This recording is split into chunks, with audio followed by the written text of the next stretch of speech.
Good evening. You're watching the main news on HKIBC. I'm Janice Lo. Here's a look at tonight's top stories. Orientation sex scandals widen as police arrest a man on suspicion of indecent assault. Conservationists express concern about the trade in exotic pets in Hong Kong. And Novak Djokovic makes tennis history as Coco Gauff storms into her maiden US Open semifinal. Lingnan University has become the latest to be embroiled in an orientation camp controversy as it examines a video allegedly showing a kissing game. This came as a 28-year-old man was arrested on suspicion of indecent assault and voyeurism in 2 other orientation camps. Macy Mok reports. A YouTube video which went viral earlier this week allegedly shows male students of Lingnan University licking the fingers of their female counterparts or kissing them as part of a game during an orientation camp. The university said its student disciplinary committee will step in if there are any violations, and counseling will be arranged for students who feel emotionally troubled. Lingnan University announced that a task force will be set up to review orientation activities in the next academic year.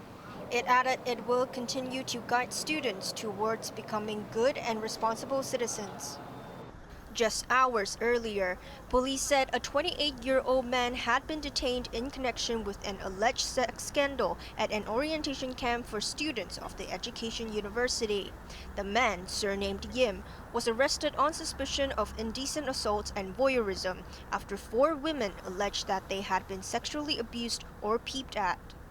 An 18-year-old student of the Education University alleged she was raped in July during a joint institutions orientation camp in Yuen Long. Another woman complained that someone peeped when she showered during another orientation camp on Lantau last month. 2名本地女子報案。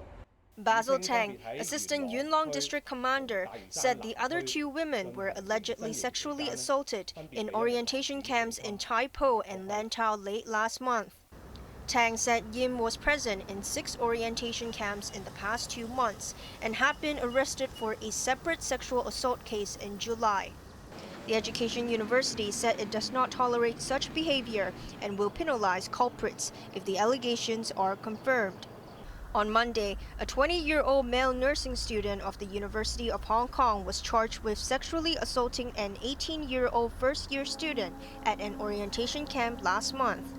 The case will be heard in Fanland Magistracy in November. Equal Opportunities Commission Chairman Ricky Chu said there could be a long-term psychological impact on students involved in the recent orientation camp scandals. Macy Mok, HKIBC. Police are investigating the deaths of a man and a woman in a public housing estate in Tai Po. The man, aged 64, fell from Hang Wall House this morning and landed on the lower level terrace. Police sent to the scene found a woman's body covered in blood in a flat on the 16th floor. Sources say the 49-year-old woman was the niece of the man. They allegedly quarreled over the ownership of a public housing flat. Conservation groups have urged the government to do more to regulate the trade in exotic pets. Their call comes as the city imports hundreds of thousands of animals each year, including many from endangered species. Hong Kong has become one of the most popular places to buy exotic pets.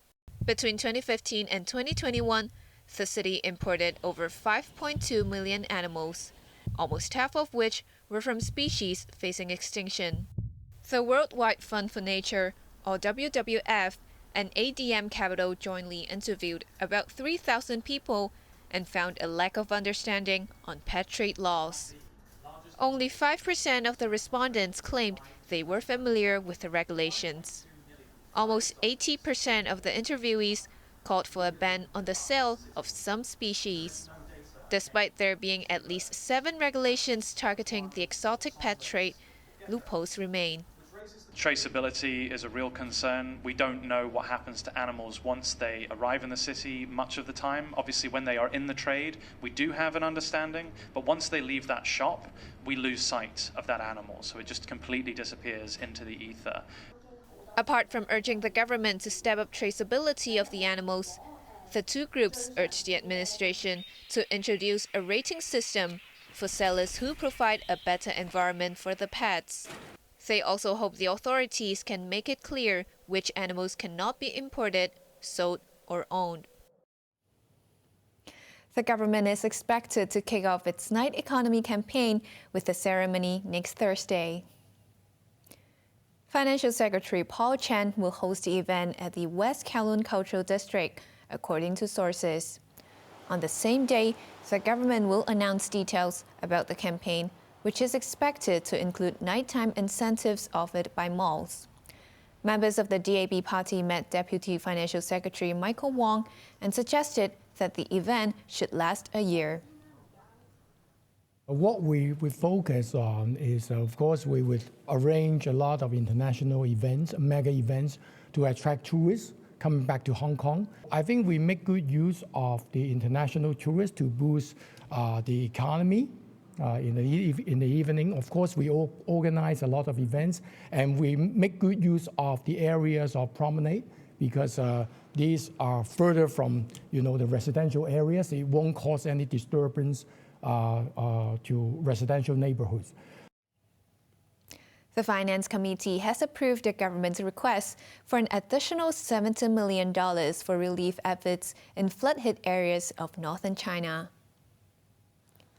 The government sent $65 million last month to 9 organizations which are carrying out relief work in areas hit by Typhoon Doksuri.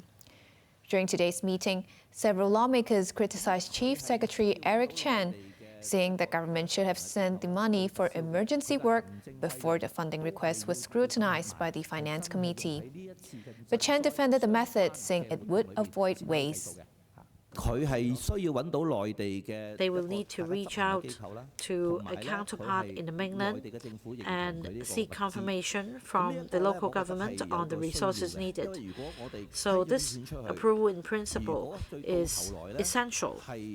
If after that the local government believes that there is no need for so many aid items, then it will be a waste of resources.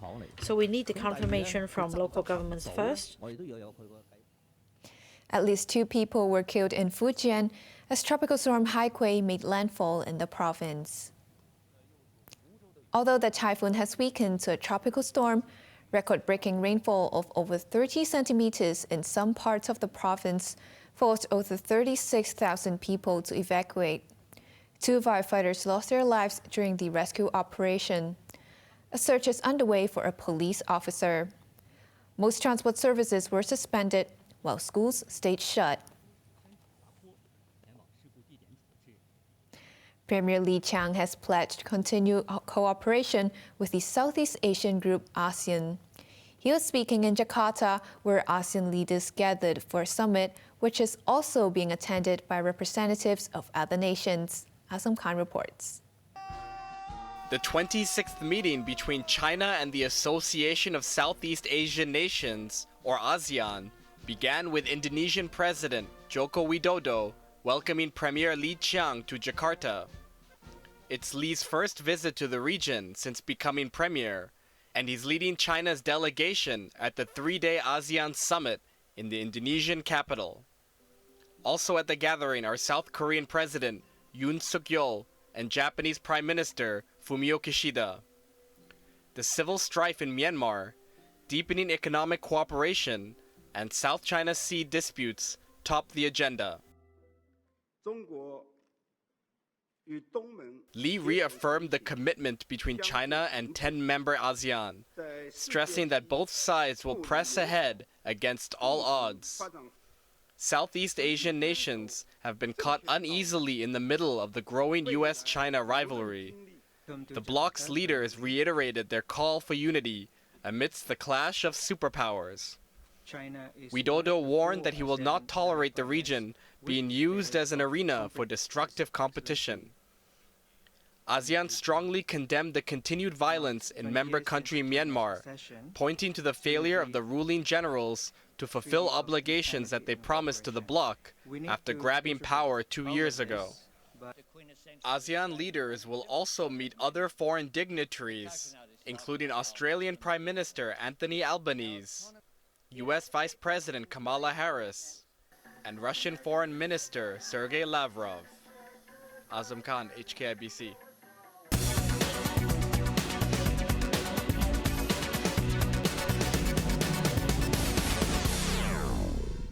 Britain's second largest city, Birmingham, has declared itself bankrupt as it struggles to pay massive bills. For anybody who's suffering across the city, you know, anything that impacts and that the council has done wrong, we'll hold up our hands and we will say sorry for. The authority, run by the Labour Party, pledged to continue essential services, including social care and rubbish collection. But it will stop spending for things like parks and libraries. Birmingham has to settle a massive bill for equal pay claims and faces cost overruns for a computer system.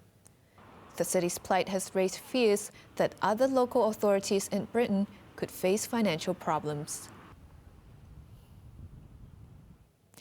Nearly $700 million has been wiped off Manchester United's valuation on the New York Stock Exchange amid reports that the Glazer family has shelved plans to sell the football club.